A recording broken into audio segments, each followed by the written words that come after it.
Assalomu alaykum, hurmatli televizor ko'rguvchilar. Dunyo Uyg'ur qurultiyi Tor televiziyasining kunlik xabarlar programmasiga hammanglar xush kelibsizlar.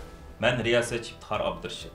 Hurmatli ko'ruvchilar, tövəndə diqqətinizlər kunlik xabarlar programmamızın təfsilatında bo'lsin.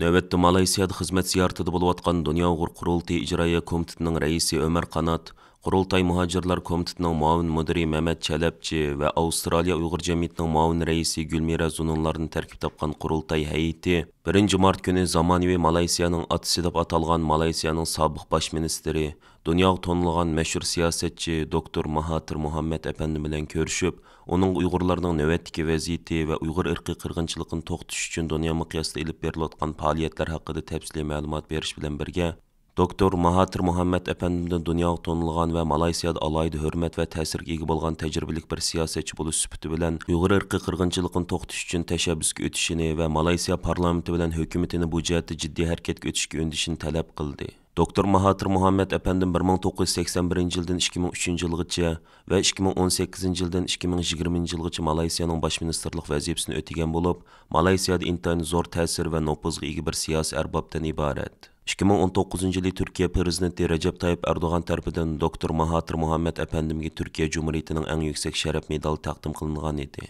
1 mart günü Ömer Qanat başçılıqidagi Qurultay hay'ati yana Malayziya parlamentida Malayziyadagi asosli o'ktish partiya hisoblangan Milliy Ittifoq partiyasi tashqi munosabatlar bo'limining mas'uli Wan Ahmad Faysal bin Kamal apandim bilan ko'rishib, Malayziya parlamenti va hukumatidan kutadigan ba'zi konkret talablarni o'ttirib qo'ydi.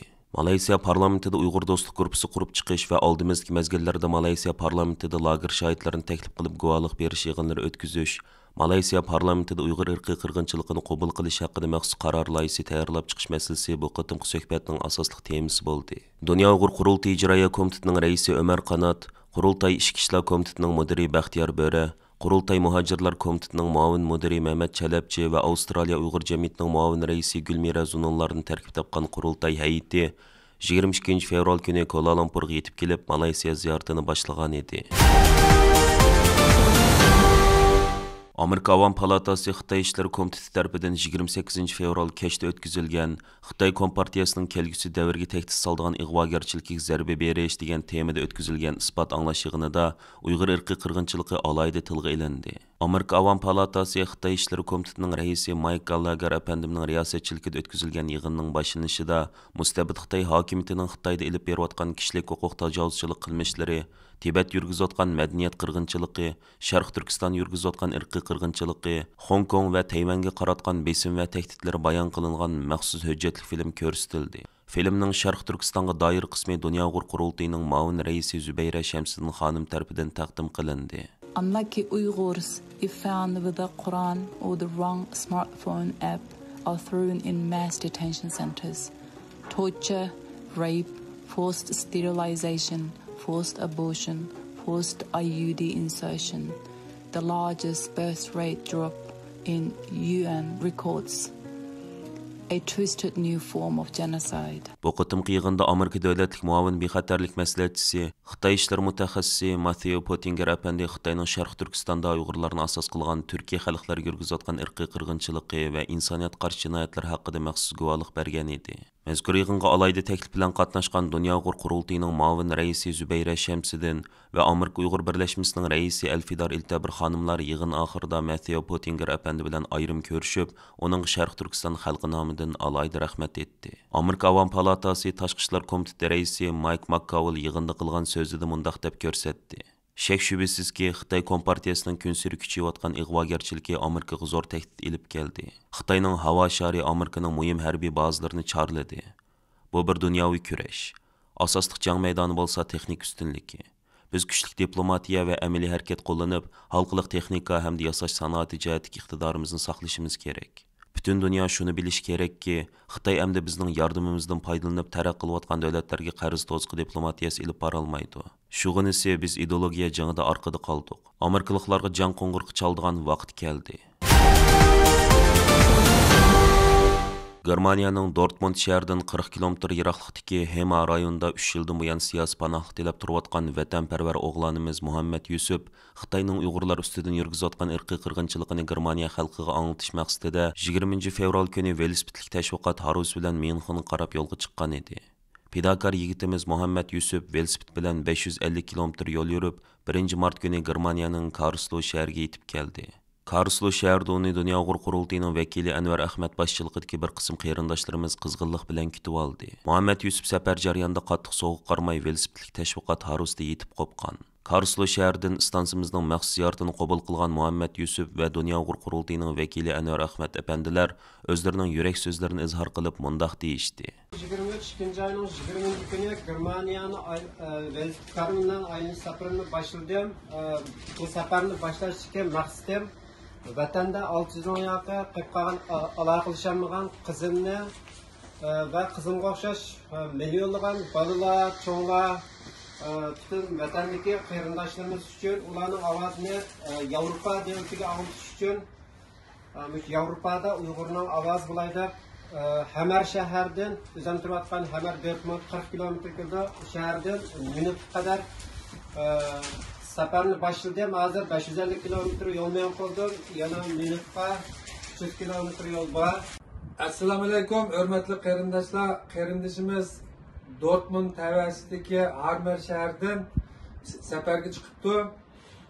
Hozirgacha Karlsruhe kadar 550 kilometr yo'l yurib, yo'lda har qaysi shaharlarda tashviqot varaqlarini taqib, o'zininki ko'rishmagili 6 yildan oshgan qizi, shundaqla qizliga o'xshash nurg'unlagan narsada ota-onasidan ayrilgan, muhojiratda yashab, urug' tuqqanlar bilan ko'risholmagan qarindoshlarimizning dardi ahvolini anglatish uchun bu safarni boshlabdi.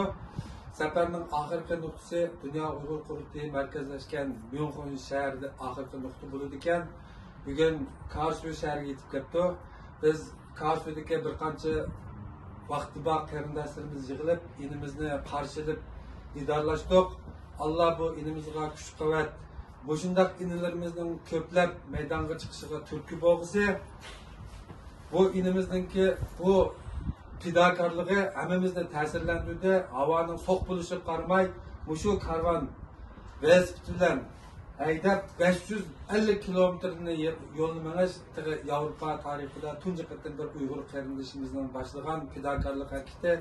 Bu fidakarlik harakatini hammamiz qo'limizdan kelishicha qo'llaymiz. Janob Alloh Uyg'ur xalqining tortayotgan jafosini, tortayotgan zulmini Mushundaq fidakar qarindoshlarimizninki kurash qilish natijasida oxirlashmoqda.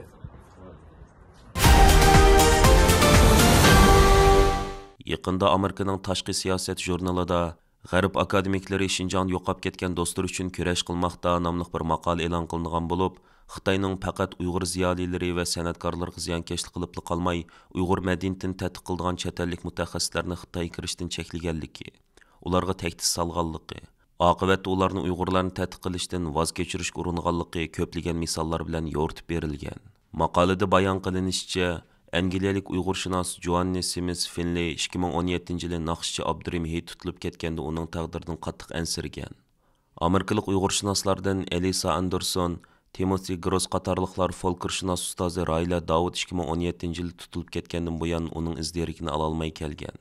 Cemiyatshunos va Uyg'ur madaniyati tadqiqotchisi Darren Bayler 2018-yili tutilgan do'sti, dangliq yozuvchi Farhod Tursunning ziyonkashlik uchirgandan ko'p qayg'urgan. Bu akademiklarning hammasi 2018-yildan keyin Xitoyga kirishdan cheklangan. Maqolada ko'rsatilishicha, Xitoy hukumatı Uyg'urlarga munosabatli maqola, kitob yozgan chet ellik mutaxassislarni tekshirib baholagan. Xitoy qarshi gap qilsa viza bermagan. Masalan, Indiana Universitetining professori Gardner Bovingdon 2004-yili nashr qilingan Xinjiang Xitoydagi musulmonlarning chegara rayoni nomli kitobga kirgizilgan bir maqolasi uchun Xitoyga berishdan cheklangan. Xitoyga berishdan cheklanib qolmay, Xitoyning eng og'ir tashviqot hujumiga uchragan kishi kommunizm qurbonlari xotir fondining tadqiqotchisi Adrian Chens bo'lib, Xitoyning Uyg'urlarga olib borgan irqiy qirg'inchilik jinoyati faktları bilan oshkorlangani uchun zo'r besimga duch kelgan. Maqolada aytilishicha, yuqori mutaxassislar Sharq Turkistonga bora olmaganligi uchun Uyg'urlar haqidagi tadqiqotni cho'nqurlashtirishga amalsız qalğan. Ba'zilar tədqiqatını O'rta Osiyoga qaratqan. Eng muhimi, Sharq Turkistonga barganda uchrashgan, tonishgan, do'stlashgan kishilarning izdirikini ololmay iztirob chekkan. Ba'zilari o'zini ularning qamoq elinishiga sabab bo'lgandek his qilib azoblangan. Uyg'urlar va Sharq Turkistonni chin qalbidan yaxshi ko'rgan bu akademiklar o'zlarining Sharq Turkistonga qaytib bora olmaydiganligi uchun emas, ajallik zarbiga uchragan Uyg'ur sarxillari va vayron qilingan Uyg'ur madaniyati uchun azoblanganligini, Xitoy hukumatiga bo'lgan g'azabini kuchga aylantirib, shu do'stlar uchun amaliy harakat qilishga tirishayotganligini bildirgan. Aziz ko'rmanlar, yuqorida diqqatingizga kunlik xabarlar programmamizning tafsilotini sundik. Kelar qatimliq sonimizgacha ko'rishgich omon bo'lgaysizlar. Stansimizning YouTube kanaliga a'zo bo'lishni unutmang. Allohga omonat.